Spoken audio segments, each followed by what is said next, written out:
guys, and welcome back to another episode of Change Wired podcast. My name is Angela Shurina. I'm your host. I'm your partner in change, personal and collective evolution, growth and transformation, your executive health and high performance coach 360, and just someone who is obsessed and very passionate about human potential, our evolution, growth, and every day tapping into more and more of our resourcefulness to create more life in our years and to create more positive impact in the world. Today, guys, by the end of this podcast, you're gonna learn a couple of very important things if you wanna live extraordinarily life, fulfilling, meaningful, joyful while going through a lot of challenges that come with trying to achieve more things and pushing the boundaries, pushing the envelope and getting after things that are outside of your reach. So you're going to learn how to get frustrated less with life and challenges and things not going your way, because those very things like your frustrations can get in the way of you doing your best and creating more impact and creating more change and growth. So we're going to learn how to get less frustrated with things that don't go our way, so you get more into effective states for action and just dealing with life and feeling good. The second thing you're going to learn is how to improve and maintain great health while going through a lot of challenges instead of burning out or getting worse health outcomes.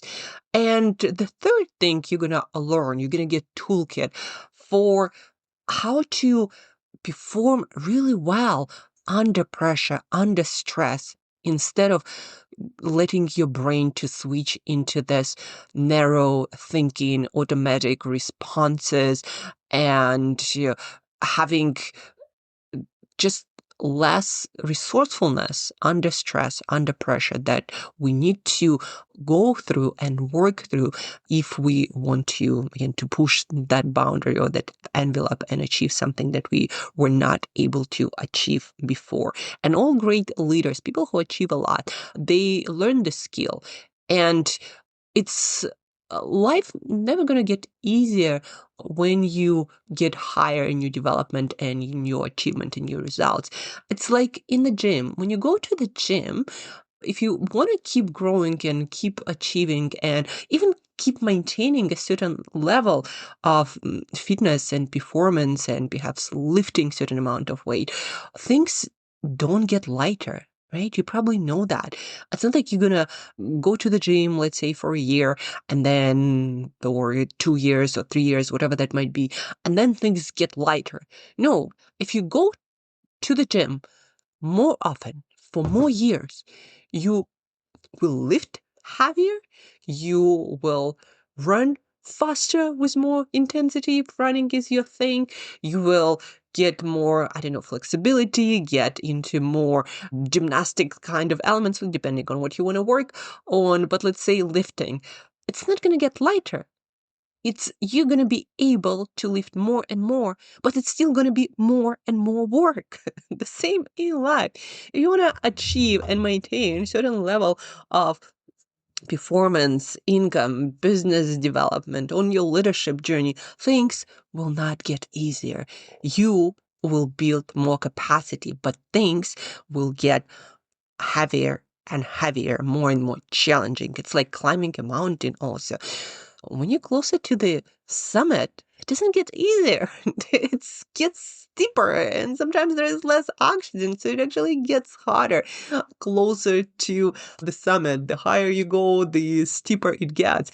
And that's how life works. And if you want to get higher and higher, but even to maintain that same high level of output, you need to learn how to maintain great health, great performance, and enjoying the hard work while you're doing that, right? And that is the skill that high performers, high achievers learn. And that is the skill that allows someone to climb higher and stay there and keep growing. And that is the skill that is a part of emotional regulation toolkit that we're going to dive a little bit deeper today with specific strategies. You know, in my life, guys, I learned that there are three things that frustrate and don't allow me to that frustrate me the most and don't allow me to do my best work and get into my head too much, making myself a worse performer.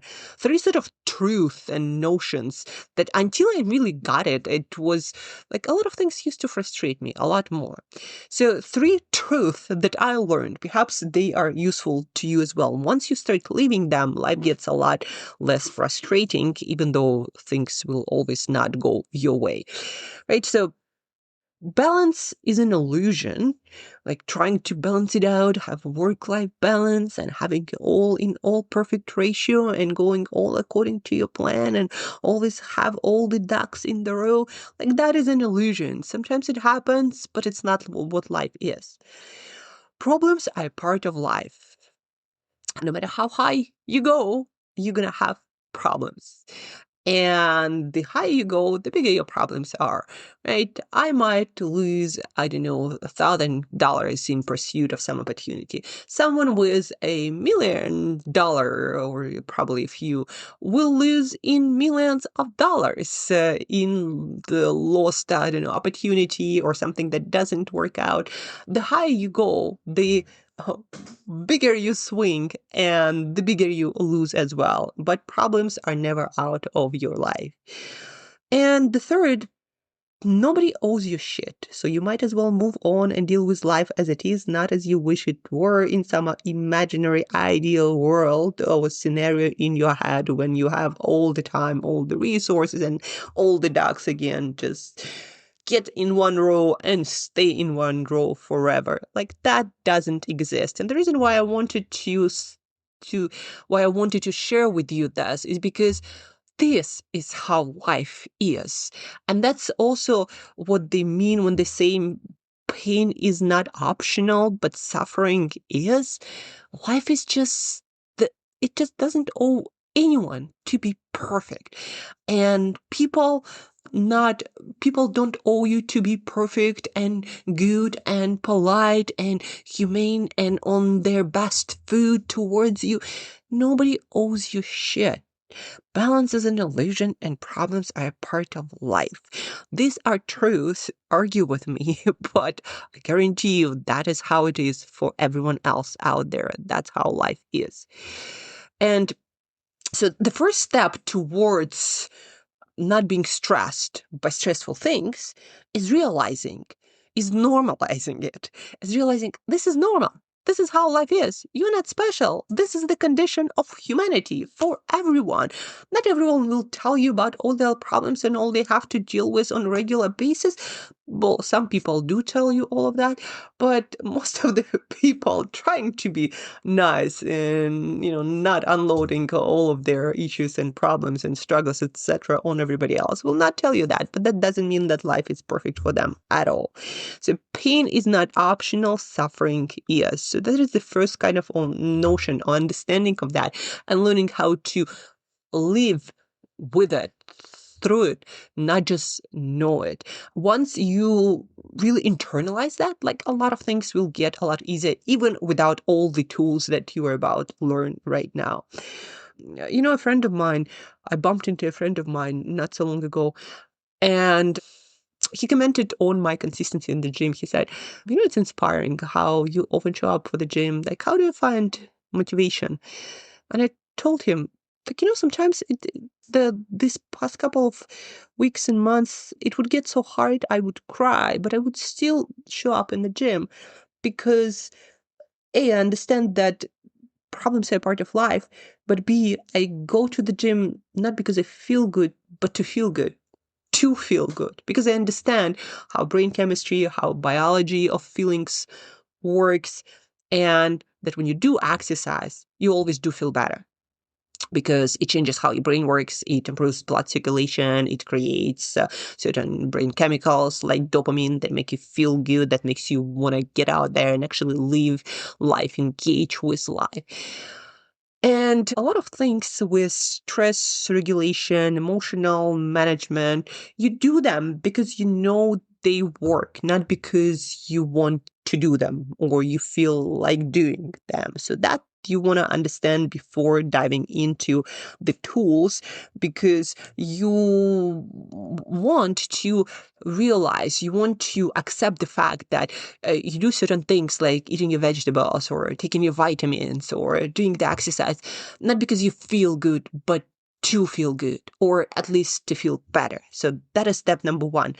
Step number two about emotional management in general, now that you sort of accepted the imperfection of life and that you do things in order to feel better, not because you feel good. You don't take your vitamins because you want to take them. You take them so you feel better than you would without them. And there is no lack of scientific evidence showing that, yes, you do benefit from that, right? And from things like exercise and from things like sleeping well.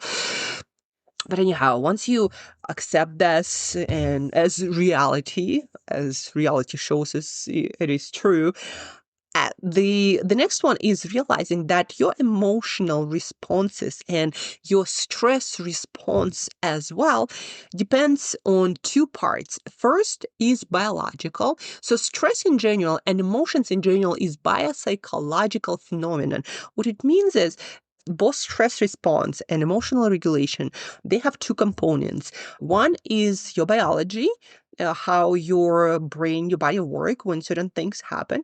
And the second, which is not in your control, and the second thing is psychological, which is in your control, and that is your appraisal or the stories, the narrative that you create when evaluating certain things that happen in reality, that happen in life. So part of, again, emotional management, stress management is realizing that, hey, there is a part that I cannot control. Like, for example, if you get out there and you decide to do a cold plunge, your body will release certain hormones being in cold water because it is a stressor. But even if, let's say, somebody shouts at you negative things or tell you the thing that you don't like the first response is going to be biological. You're going to be your brain going to release some stress hormones, and you might have blood flushing into your face, or your heart rate and your breath rate going to accelerate. But so that is like immediate response is slightly different for different people, and also does depend on the amount of training you do. When your body and your brain habituate to certain things, they are less stressful and there is less stress response. But still, for example, cold water, no matter how you slice and dice it, it's going to produce biological stress response. Certain hormones and neurotransmitters and molecules going to be released in your body and your brain. But then there is psychology, which changes the effect, the lasting effect of emotion and stress. And that is the difference between, for example, chronic stress and acute stress, or something that you experience for a brief moment and something that you keep experiencing for, I don't know, hours, days, and sometimes months. The difference is, again, this narrative that you create in your head. Like, for example, if somebody shouted at you, like, okay, this is sometimes what happens with this person, or that everybody has a good day, or like, okay, whatever, they don't like me. So, but I'm a good person and I have, I don't know, the life that I enjoy, that I love creating, and I have a good sense of self-worth, and etc., etc., etc. It's not the end of the day, and even if you like bull shouted at you, you always can adjust. You have resourcefulness. Even if you lose your job, you can create additional opportunities because you're a smart person, etc., etc. So that is a narrative that would produce less of a negative kind of stress. which is a threat response. And it's going to linger a lot less, meaning that somebody shouted at you, incident, it's not going to stay with you biologically. Your body will respond, and then you tell yourself a calming story about your resourcefulness, and it will go away, and you're going to go on living your life and go on with living your day. Whereas if you keep telling yourself things to expand this stress response, like, oh, what am I going to lose my job, and I'm never going to find another job, or I'm going to be jobless for the period of time, and it's bad time in the economy, and I'm going to struggle, and I might lose my home, and da da da da da. So that stress response, which is called threat stress response, is going to last longer, stay with you longer, has a possibility to become chronic, has a possibility to make you lose sleep, has a possibility to make your blood sugar dysregulate, your blood pressure, and you brain producing more cortisol, and you not feeling great, your blood pressure again going up, or different things happen when you prolong the stress response with the story that supports your victimhood, so to speak. In science in general, they separate two kind of stress responses: threat and challenge. Challenge is when you think that you are up for the job, so to speak, when you think you can meet the demands of life or a situation and you can handle it, that your resources are bigger than the demands of the situation. Whereas the threat response is when you perceive that demands are bigger than your resources, and you're kind of a victim, and it's kind of happening to you, and you don't really have resources to handle it, internal, external, right? So challenge and stress response, physiologically, they're different. So when you tell yourself a story about your resourcefulness, cardiovascular system, heart pumps more blood and your vessels dilate, more oxygen and glucose to the brain, so your brain gets more nourishment. Now, neurochemistry, adrenaline plus DHEA, which is neuroprotective hormone, so your brain again gets better.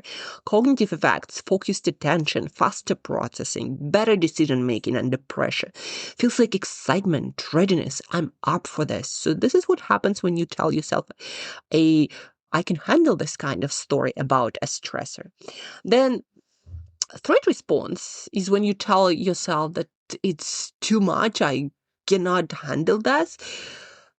Cardiovascular, heart works harder, but vessels constrict, less oxygen delivery, less blood circulation to the tissues and to your brain. And that's why chronic stress or feeling like victim for a long period of time is so detrimental, because simply one of the things that happen, you deliver less nutrients with less blood, less oxygen, again, less nutrition that is needed for your cells to function well. You deliver less of it, prolonged periods of time. That's why it's so detrimental to your health. Then we have neurochemistry of threat response, adrenaline plus cortisol, which makes you use more fuel, which makes your blood sugar elevated, which optimizes for short-term performance, or so you don't bleed also to death. So blood goes to internal organs, not so much again to your brain and to all of your cellular machinery. Your body does not do any long-term repair really well because it's concerned with short-term survival. So a lot of things change and happen differently when you tell yourself a story that I don't have the resources to meet this situation, and you feel like a victim. Cognitive effect, narrowed thinking, threat scanning, impaired working memory. Basically, you kind of make yourself dumber by telling yourself you cannot meet the situation and it's too stressful. And it feels like dread, overwhelm, I might not survive this. And the key part here, again, the first response to any stressor is biological, it's short-lived, it's not up to you. To some degree, it is like if you train again more in cold water, there's probably less stress hormones circulating when you do cold exposure, but there is still some. But the second thing is psychological, which is up to you in the moment. And sometimes it feels like it's not, like your thinking happens automatically, but it actually is. And you can interrupt it right then and there and change it. And instantly, like this, feel better and more empowered in the same situation. And to do that, you need to focus on increasing your resourcefulness, remembering your past wins where you handled difficult situations. I love my clients to go through this exercise, which I call confidence stock, when we enlist all the past wins and challenges that they handled and all the great things that they achieved and everything that, again, that they were able to deal with in their life till this point. So confidence stock, thinking about all the support that you have in your life, your family, your friends. So you're not like, one in a desert without no water, no resource. No, you have a lot of resources and you have a lot of skills. So thinking about that and listing all the challenges you went through, your wins, what you overcame, this will help you to create a story and a state of, hey, I have a lot of resources to meet and exceed the demands of the situation. I can handle this, right? Also, reframing your state of arousal into, it is also recommended to public speakers. Instead of thinking, oh, I'm nervous, will be able to handle this, think, I'm excited. My body and brain are preparing me to do my best. So I'm excited. That's why all these butterflies and tingling and maybe a little bit of breath, which is, or heart rate elevated, and my breath rate is faster. What also helps, so we talked about reframing, that I'm excited, not I'm nervous, actively remembering all the wins and all the challenges that you overcame and your skills and support system. The third one is meaning and purpose. Thinking about why it all matters and why you need to perform well and why it's important to go through this and to handle this, expands perceived resourcefulness as well, right? That's why knowing your why, knowing why certain things are important, why you're doing them, is so powerful, because one of the things it does is increases your feeling of resourcefulness, making you feel bigger than your small self. And then at the same time, reducing, this is tool number 4 for stress regulation, emotional regulation, which will allow you to perform better, to be in this challenge response when you're like, I can handle this, when your heart is pumping blood towards more cells in your brain. And so you think better, you're just a better, more resourceful, more capable person, right? So the fourth tool, again, let's first recap. Number 1, you think about all the resources you have, all of the challenges that you overcame, all the wins that you've done, all the skills that you've acquired over the course of your life or your support network. The second one is thinking about reframing your state. Instead of like, I'm nervous, I don't know what to do, I don't know if I can handle this. Instead, I'm excited. But this accelerated heart rate and breath rate, my body and brain preparing me to handle this, like I'm ready, right? The third one is meaning and purpose, why it's important for you to show up for whom you're doing it, not just yourself, but also maybe your family, maybe bigger cause. It's very important. It puts yourself into a resourceful state because it makes you feel a part of something bigger than yourself. Like, there is a whole universe behind you cheering you on, or this important cause. Tool number 4 is working from the other side, asking yourself, like, what's the worst case that's going to happen here? Let's say your boss shouted at you. So what? Even if you lose your job, so what's the worst thing that can happen? You might, I don't know, in the worst case scenario, like sleep on somebody's couch and double down on working for some employment until you can figure out more ideal situation, right? For most of us, like worst case scenario, like you're not going to die. You're going to be just fine. And all of you probably have a lot more resources. So the worst case scenario isn't that bad, right? So you making smaller the threat itself. It's kind of like imagining this big monster that is after you. And then you sort of look more carefully at it and you realize, actually, the monster is really small, and maybe it's made of, maybe it's a toy, maybe it's made of something I can kick and it will fly away, right? But just making the threat what it is, not that big at all. And then physiological regulation. And by that, I mean actually controlling your biology.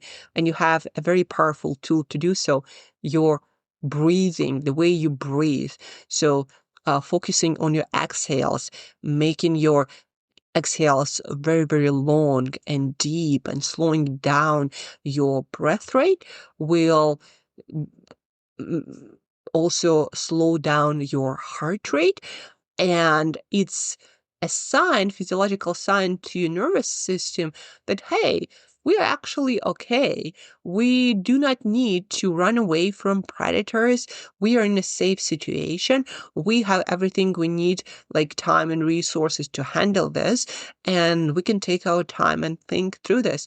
So you prolonging your breath out is a physiological sign to yourself and your nervous system that we are okay. So how can it look like? 4 counts in, 8 counts out. That's what I love telling my clients, because it's super simple and it's super effective. And yes, you can do all other kinds of breathing, and they're probably better for some purposes or in some scenarios.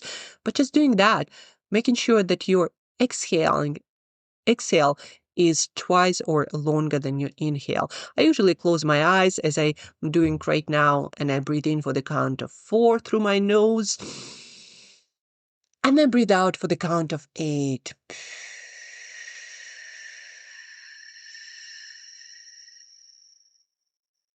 With my lips pursed, so I can control better my breathing out rate, especially if my heart rate is already elevated. So I need to do a little bit better job with regulating my breathing out, right? And do 3-5 cycles, and you'll not only feel that your heart rate is now beating slower, your breathing rate is slower, you all of a sudden start feeling calmer, and your thoughts will become more rational, and you'll see more perspectives. And it's like the clouds all of a sudden go a separate way, and there is opening, and maybe there is some sunshine. Like, actually the situation isn't that bad. It's not that catastrophic, and the elephant isn't that big. It's kind of like more as a cat. So, and that is very powerful. It changes how you feel in your body, the thoughts that you're having, and your emotions. So this is 5-step protocol for emotional regulation, for stress management, under pressure and under stress. So you get into challenge response capable, which also improves your physiological health, your psychological state, your performance, physical and cognitive. So you get into this challenge response under stress, under pressure, instead of threat response, which is more like a victim, where you make your health worse, you feeling worse, your performance worse as well, and you get a chance to get into more chronic stress and just not do well. So 5 tools, let's recap them. But before we do that, don't forget, guys, to share this podcast episode with at least one other person who might not be that good at managing stressful and challenging situations. And because of them, they just can't get out of the loop and cannot address certain challenges and growth opportunities, and instead just keep looping on the same level, or maybe even not feeling that great and getting closer to depression and anxiety and all of that thing, right? This 5-step toolkit is a very powerful and effective research-backed protocol that, when deployed consistently, you not only get better at deploying the skill set of emotional regulation and stress management, you also get better at climbing higher peaks in life. And because of that, your growth and your trajectory in life is going to accelerate and going to lead you to some extraordinary places, and you're going to be having more fulfilling, expansive experience. So let's recap and wrap up. Number one, resource appraisal, or thinking about all of the skills, all of the support networks, all of the wins, all of the challenges you overcame, increase awareness of your resourcefulness. So that is number one. Number two, reframe your aroused state, your maybe heart beating faster, your breathing faster. Maybe you can even think like, oh, I'm nervous. You're excited. You're excited about the challenge ahead, and your body and brain are preparing you to do your best. Reframing. Number three, meaning and purpose bigger than yourself. For who? Because of who? Because of what cause are you doing that? What does it mean in your life and the life of others? Imagine like there is a whole universe behind you on a mission to, through you, create some more positive impact, right? So three, meaning and purpose bigger than yourself. Number four, reduce the monster. Make it smaller. What's realistically the worst case scenario here? Like somebody will not like you, or will think, I don't know, that you're a silly person, or that wasn't that great. So what? Not the end of the day, right? And number five, breathe. Breathe in for the count of 4. Breathe out for the count of 8. Repeat it 3-4 times, and everything else will go a lot better. Thank you guys for tuning in. Thank you for listening. I hope you found this episode insightful and very, very useful and applicable to your life. Thank you for listening.